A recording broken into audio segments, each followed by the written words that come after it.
রাজধানীতে সড়কের পরিস্থিতি বুঝে গাড়ি চালান অনেক চালক। গতি নির্দেশক সাইনবোর্ড ও সড়কে লেখা থাকলেও অনেকেই মানছেন না গতিসীমার নিয়ম। গতি নির্ধারণের বিষয়টি ইতিবাচকভাবে দেখলেও কোনো বলছেন এই নিয়ম মানানো কঠিন হবে।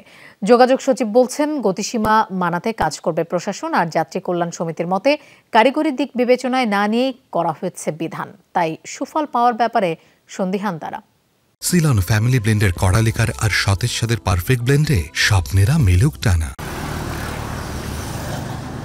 খালি চোখে বলা কঠিন কোন যানবাহনের গতি কত, তবে আপাত দৃষ্টে অনুমান করা যায় অনেক চালকই মানছেন না গতিসীমা। 2023 সালে বুয়েটের এক গবেষণায় বলা হয়, ঢাকা শহরে পিক আওয়ারে যানবাহনের ঘণ্টায় গড় গতি 4.8 কিলোমিটার। তাই চালকদের প্রবণতা ফাঁকা পেলেই সাধ্যমতো গতিতে চালান যানবাহন।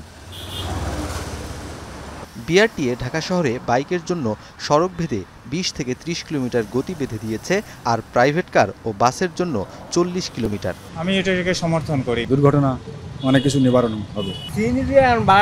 মানা সম্ভব নয়, 19-20 হইতেই পারে। সামনের গাড়ির বাহু বুঝেই তো পিছনটা চলতে হবে।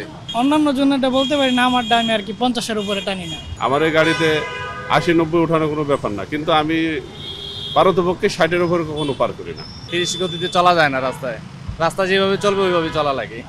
যোগাযোগ সচিব বলছেন, দুর্ঘটনা কমানোর জন্য প্রথমবারের মতো গতিসীমা বেঁধে দিয়ে বিধান করা হয়েছে।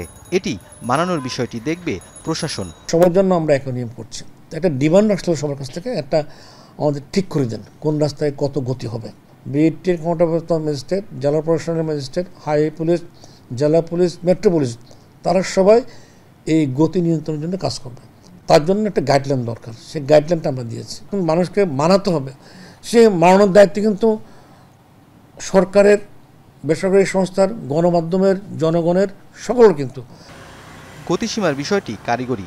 যাত্রী কল্যাণ সমিতি বলছে, দায়সারা গোছের আমলা নির্ভর একটি গাইডলাইন করা হয়েছে। রাজশাহী শহরের জন্য 30 কিলোমিটার গতি নির্ধারণ করলেন, রাজধানী শহরের জন্য 30 কিলোমিটার গতি নির্ধারণ করলেন। এই যে আপনার গ্যাপগুলো, এই গ্যাপগুলোকে যখন আপনি তালগুল পাকিয়ে ফেলেন, তার মধ্য দিয়ে আপনি সড়ককে শৃঙ্খলা আনতে চান, এই শৃঙ্খলা কখনোই ফেরত আসবে না। এটা কারিগরি জ্ঞান সমৃদ্ধ সিদ্ধান্ত হয়নি, এখানে আমলাদের চাপিয়ে দেওয়ার সিদ্ধান্ত। এই চাপিয়ে দেওয়ার সিদ্ধান্ত অনেক ক্ষেত্রে অনিয়ম দুর্নীতিকে উস্কে দেয়। মহাসড়কে গতি পরিমাপের জন্য হাইওয়ে পুলিশের কাছে যন্ত্র আছে, তবে ঢাকা শহর সহ অন্য কোনো শহরের ট্রাফিক পুলিশ বা প্রশাসনের কাছে নেই গতি পরিমাপক যন্ত্র। অবশ্য নিরাপদ সড়কের দাবিতে আন্দোলনকারীদের বক্তব্য, পুলিশের হাতে গতি পরিমাপক যন্ত্র দেওয়ার বদলে বসাতে হবে গতি পরিমাপক ক্যামেরা। নুনবী সরকার, যমুনা নিউজ, ঢাকা।